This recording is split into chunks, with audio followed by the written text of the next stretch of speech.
arrive, you tend to stay in a safe space where everybody else is. And this is not unique. This has been going on like New York 100 years ago, London 200 years ago. It's the story of the planet.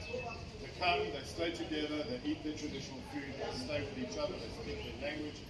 They don't live far away, they don't live in the suburbs.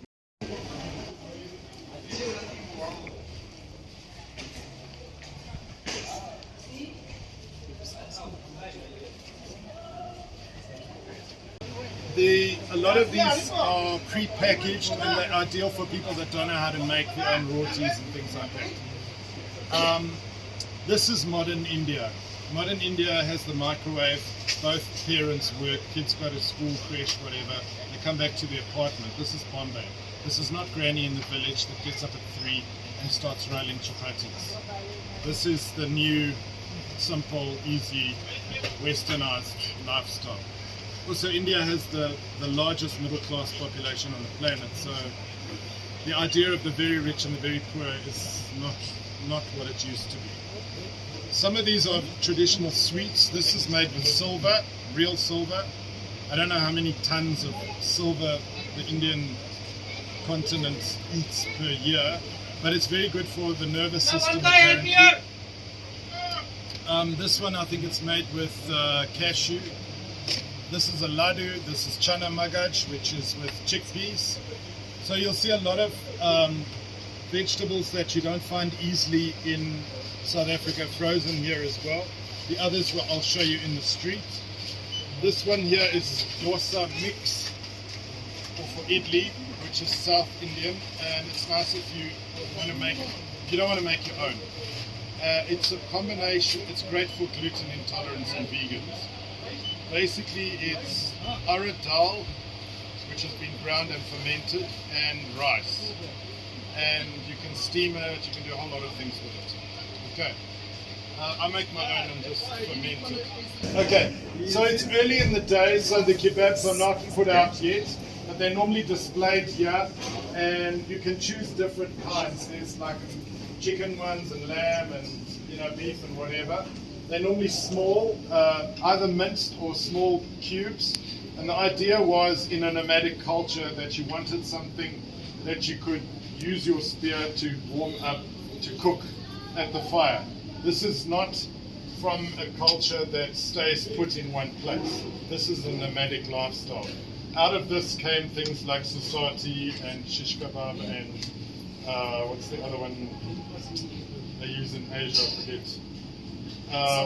Satay. What? It is satay, yeah. And so basically there are different kinds, and then you would choose one which is then cooked at the back. If you have a look, you'll see there's a coal fire. This is not something that microwaves can use and so on. So what's interesting for me with load shedding is a lot of the Asian restaurants are actually doing well and thriving because they're not dependent on the same energy. Next week I'm taking people on a tour of Chinatown, and whole casseroles are cooked just on coal. That's been cooked down, literally condensed, in big karhai or big pots. And then it's flavored in many different ways, like that's like a chocolate and almond one. This is a chickpea one, a chana magaj. He's going to give you a taster if you want to try some. And then like this one, I think it's with nuts and dried fruit. That one looks like fig, coconut, many different kinds. It's very rich. It's not something you eat like a whole chunk of it. Very nice with ice cream. Chop it up into little cubes and put it all over ice cream. The same with halva. On this side we've got a more old style traditional sweet, which is actually Iranian, zalebi or jalebi in Hindi. And this is it's just chickpea flour that's been drizzled. It's like an ancient cousin of the cook sister. Drizzled, fried, and dipped in syrup with saffron. On this side here we have all the different kinds of dried fruits. Some of them are quite exotic and delicious. This one is aloo bukhara, which is a type of plum that's used in Uzbeki food. And this one I like to use like with a potato curry. I'm using the word curry lightly because curry is actually a term, it's a Tamil word that means a sauce. a taste. This is Mala, which is vegetarian. Also got that mango lassi, fruit lassi, tea, coffee, masala. What else have we got here? Yeah, let's try one tray of that. And then how much for these vada here? Yeah, guys, I give you discount. You don't want that. Yeah.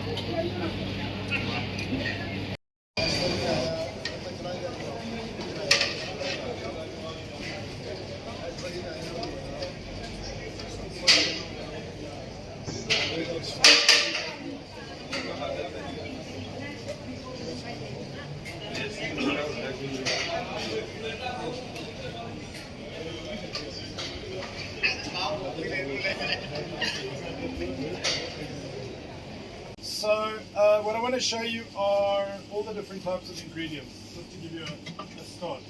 This one is thyme, but it's not our thyme. You can see it's different.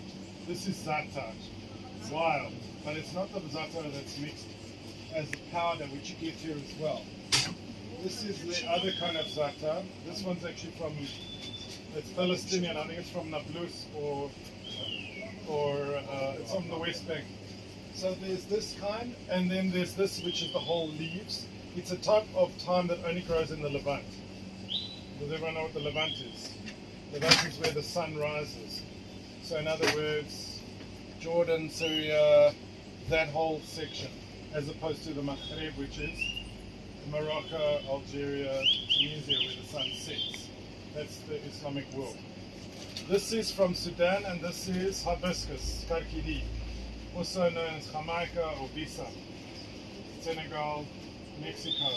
Very good for you, very healthy, and basically what you do is you put a handful of this in boiling water with some honey, let it cool down or cook it for a little bit, and then you add crushed ice, lots of it.